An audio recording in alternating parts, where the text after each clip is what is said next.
Kai, abokina kai. Assalamu alaikum. Ya garin? Ya jama'a? Wai ya kake jin kasuwan nan ta yanzu? Kasuwan nan ba. Mun kasa dankali ba kasuwa, mun kasa rogo sai a hankali, komi dai sai a hankali. Sai a canza kasuwa mana.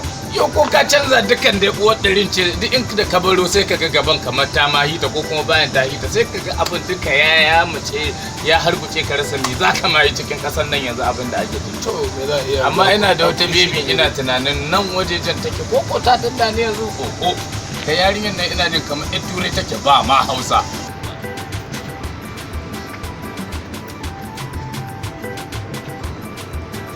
Hello. Ka ganta. Dan halaka ana magana kiga kingo. Hello. Menene haba ke hello ban yi waya ba yau. Ya aka yi? Menene haba? Dankali ne ko rogo? Haufa. Haufa. Haufa wani haufa menene haufa? Tuwo ne koko irin dankalin na wanda ake yamutsawa shine haufa. I love you. I love yalo. Yalo wani iri yalen bello?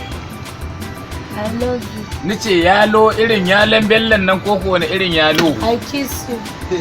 To menene kitso? Yo ai ga nan baki ba ko? I miss you. Hamisu, wani Hamisu na baro shi a gidanmu yana can yana wanke jakkuna. Ya mata ya kai su sayo shawurwa.